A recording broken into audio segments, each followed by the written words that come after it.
Welcome back to part two of Oilers TV playoffs presented by Sport Check. Reid Wilkins and Chris Wescott here breaking down Game 3, which takes place tonight in San Jose. So we already talked about the physical aggression. In Game 2, Zach Kassian was a big contributor for the Oilers. How do the Sharks need to respond? Well, I don't know if they're specifically going to try to target Zach Kassian. And look, I don't think San Jose has the physicality in their lineup that Edmonton has. I mean, Edmonton has beefed up a lot over the last couple of years, especially about the last year and a half. Well, you're looking at Milan Lucic, Darnell Nurse, yes. Kassian, Nurse, even Larson. So, I mean, there are a lot of guys that can stand up to the physical pounding and dish it out themselves. I think for the Sharks, it's going to have to be just more energetic, and I think they'll want to play like they played in the final 35 to 38 minutes of Game 1, where they're just in on the forecheck. They don't give the Oilers a chance to get the puck and get it deep into their end, because the Sharks are able to forecheck and take ice away with speed. The Oilers were able to take it away with physicality the other night, and speed to some extent from Kassian, but I think the Sharks game is more of that, keep pucks alive, chip pucks free, as opposed to get in there and delivering big hits. So that's how I think they're going to respond.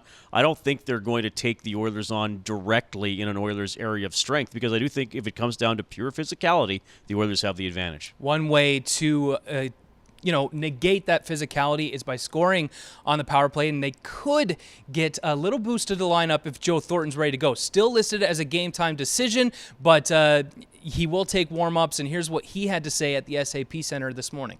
Yeah, I didn't want to, after yesterday with the day off, I just, wanted something light.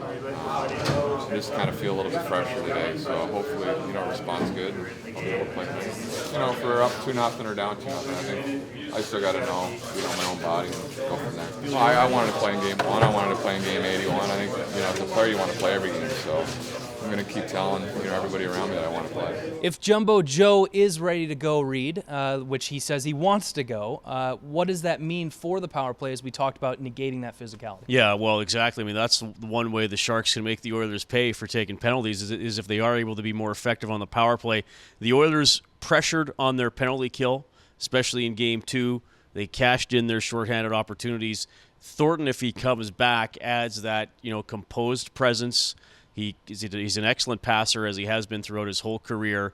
And even if he's not 100%, he can still make plays on the power play, because you generally have more time on the power play, and you're not going to get hit as much if he is hurting a little bit and still having issues with that leg. So, yeah, I mean, even if he's not 100%, he would be a big addition to their man advantage, because that's a big reason why the Oilers are ahead. They have had better, or why the series is tied. The Oilers have had better special teams. Well, if Thornton can go, that's a boost to the Sharks, and another boost is that for the first time this series, they're playing in their home barn. We'll be able to see how the Oilers handle the hostile territory. Let's hear from both sides on playing at the SAP Center.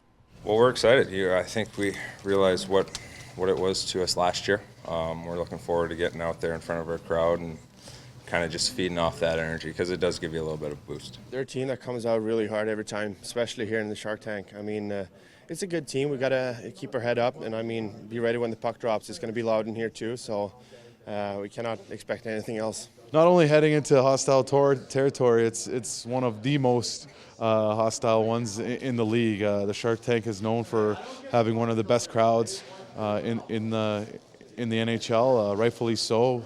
So, we're going to be excited. The way our fans were these last two games, for myself being through a lot, it doesn't get much louder than that. Yeah, they're excited. I mean, this is what you play all year for. So, this is down to a 3 out of 5, and we're at home, and we played well at home here all year, and we should have good energy. Got a lot of respect for Edmonton and their game, and again, this is going to be about which team can impose their game on the other team for the longest period of time, and I think we've each done that to each other in Game 1 and 2, and now let's see who can do it tonight. Well, Reid, what does Edmonton need to do to get a road win in a very hostile environment? Well, first of all, I think enjoy being the villains. And then they were talking a little bit about that, yeah, you got to win on the road, and you got to realize all the crowd energy that was in favor of you when you were at Rogers Place is now hoping you fail when you're on the road. And I think the good teams kind of revel in that, where it's just like, yeah, we were ready for these 2 games to be the only 20 guys. I know there will be a lot of Oilers fans there, but to adopt that mentality where it's this whole crowd against us and we love it and we want to send these thousands of people home disappointed. So I think they're ready to switch from the white hat to the black hat a little bit.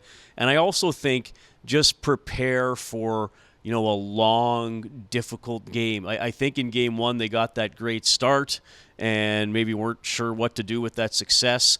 And then in game 2 they had that very much, we are in this for the long haul mentality. We're going to make every shift, every second count right to the end. So I just think they have to maintain that going into game 3. Just be convinced, all right, good things are going to happen, bad things are going to happen, but we're going to ride this out right till the end.